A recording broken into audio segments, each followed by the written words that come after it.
আপনি কখনো কখনো নিশ্চয়ই কোনো ব্যক্তিকে এটা বলতে শুনেছেন বা আপনি নিজে বলেছেন বা ভেবে দেখেছেন যে আমি আমার নিজের জীবনে যেটা করতে চেয়েছিলাম সেটা করতে পারলাম না, যে লক্ষ্য অর্জন করতে চেয়েছিলাম সেটা অত্যন্ত কঠিন ছিল, আমি এগোতে পারলাম না, আদি ইত্যাদি।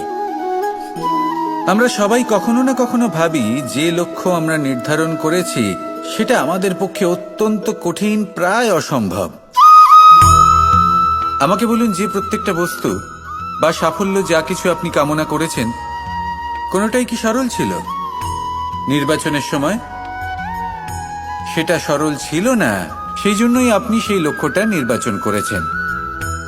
কারণ সংসারের যে কোনো বস্তু বা কোনো সাফল্য যদি খুব সহজে পাওয়া যায় বা কম চেষ্টা করেই লাভ করা যায়, সেটা আমাদের ততটা সন্তুষ্ট করে না।